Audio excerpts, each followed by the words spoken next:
Welcome to week 3 of our message series, Be Like, where we're talking about how each one of us is called to imitate Christ to a world that desperately needs to see him in you and in me. We can make him known to the world by trying to make ourselves more like him. Last week we talked about our mind, making our thinking patterns more Christ-like. But this week I want to talk specifically about our hearts. I want to talk about love. When we're young children, we don't necessarily do a lot, but any child psychologist or developmental research will agree that just because babies and toddlers can't communicate in a sophisticated way doesn't mean they're not taking it all in and drawing conclusions, just like you and me. Now, of course, there are several things that every child needs to survive. Things like nutrients and security and shelter, warmth and rest, and so on.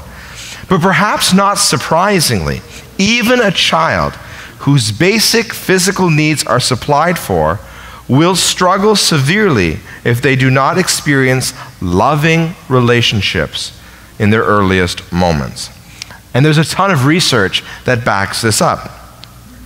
Constantly experiencing love, forming relationships, and bonding emotionally is absolutely essential to proper development. Basically, love is really, really important. And as kids grow up, they start to observe their parents and how they interact with each other, how they interact with strangers, how they interact with people they like, and how they interact with people they don't like. And again, psychology backs all of this up when I say that kids don't miss a thing. Kids will see how you love or how you don't love. And they will start to draw conclusions that this is what love means and that this is what love actually entails. Now, it's okay to take a little time out if this makes you squirm a little bit. I first want to remind you that I don't mean for this to come across as an accusation. I'm not a parent. And while I appreciate what parents go through and have come to see the challenges that you go through, I'm not a parent. I don't live that life. But it is worth noting that every single one of us, myself included, have made some missteps when it comes to love. My point here is that these missteps don't happen in a vacuum. They matter. They have an effect on other people.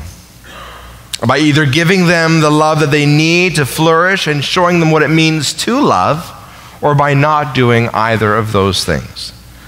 Now, obviously, all of us want to love well and to receive that love in return. But this can actually become harder when that wasn't demonstrated so well to us when we were growing up. Perhaps your family was distant. Perhaps your teachers were harsh. Perhaps your friends turned out to be more manipulative than you thought. And lacking exposure to real love, well, the research suggests that it can leave a person hurting and sometimes make them feel like something is missing. Now, I'm not saying all of this to just be a downer today or to show off my limited knowledge of psychology. But I promise you that it does actually relate to today's topic, which is imitating Christ in our hearts. But how are we supposed to love God if we're broken and we don't trust love as far as we can throw it? Well, to help us address this complex topic, we turn to today's second reading from the book of Ephesians in the New Testament. St. Paul, the writer, begins this passage with several exhortations, calling people to stop their particular habitual sins and encouraging them to be kind and forgiving. Then he says this, "Therefore be imitators of God as beloved children and live in love, as Christ loved us and gave himself up for us." So St. Paul really simplifies our point today into a few manageable chunks. So let's take a look at this step by step today. First, be imitators of God. This certainly relates to what Paul was saying just before this. if we put an end to those negative patterns of behavior and begin showing kindness to others, we're doing what Christ did. He came to abolish the at best ineffective and at worst sinful patterns that humanity had fallen into. And he showed us unending patience, kindness, and forgiveness. So Paul has already laid out that to do these things is to be an imitator of Christ. But then he frames the context or attitude in which our imitation can really come to life. He says we are to imitate God as beloved children. Now, this is a hopeful statement. I mean, we just talked about how children who are neglected emotionally and relationally can be seriously messed up because of that. But we are beloved children. This really is an invitation for you to own your identity.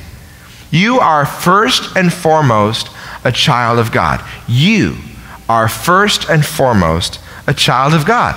That's it. First of all, you are God's child. Nothing else. Not your job, not your relationship status, or what school you went to, or how many kids you have, or whether you're a vegan. None of that matters. None of that matters more than your identity in relation to God. And He is your Father, which makes you His children. Check this out.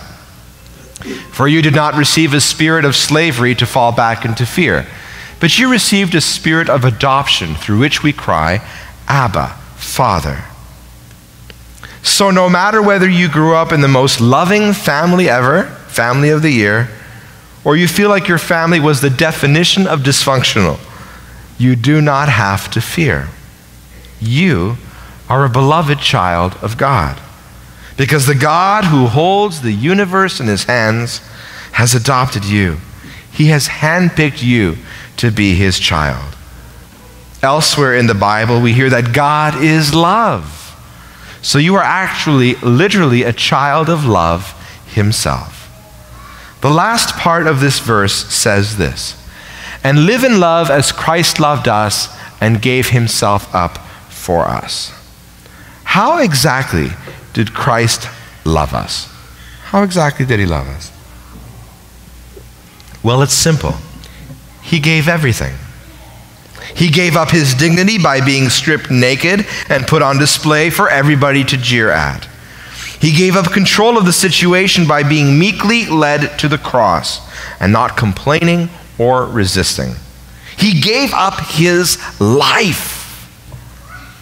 And then because that wasn't enough for Him, He was pierced with a lance and poured out the entire contents of His heart so that the world could know what love actually looks like. And love looks like total sacrifice. A sacrifice which God calls each one of us to imitate in our daily lives too. Now, I don't mean that you need to go and find yourself a Roman centurion and set a date for your crucifixion. That's not what I'm saying here. Don't do that. Really, don't do that. But what I do mean is that there is little moments in our life where selfishness, thoughts of what do I want, threaten to become more important than thoughts of selflessness. Thoughts like, what you need is more important than what I want. And we have to make the choice. Will our wants win out, or will the needs of others take first place? Remember, as Christians, we must love like Jesus. And Jesus never faltered, not for 1 second. He never thought of Himself. He did everything, no matter how painful it was for Him, so that each one of us could experience life and have that life in abundance. So why not challenge yourself to do that this week? Why not look at the moments in your life where you're saying your want is more important than someone else's need? And why not just flip the script? Why not show them what true love is? Why not demonstrate what Christ's love really looks like. You know, it changed the world when it was demonstrated on the cross. And it can change your world today when you demonstrate his love in your heart. Our world can be totally different if we just demonstrate that love, really, truly, and authentically. May God bless you all.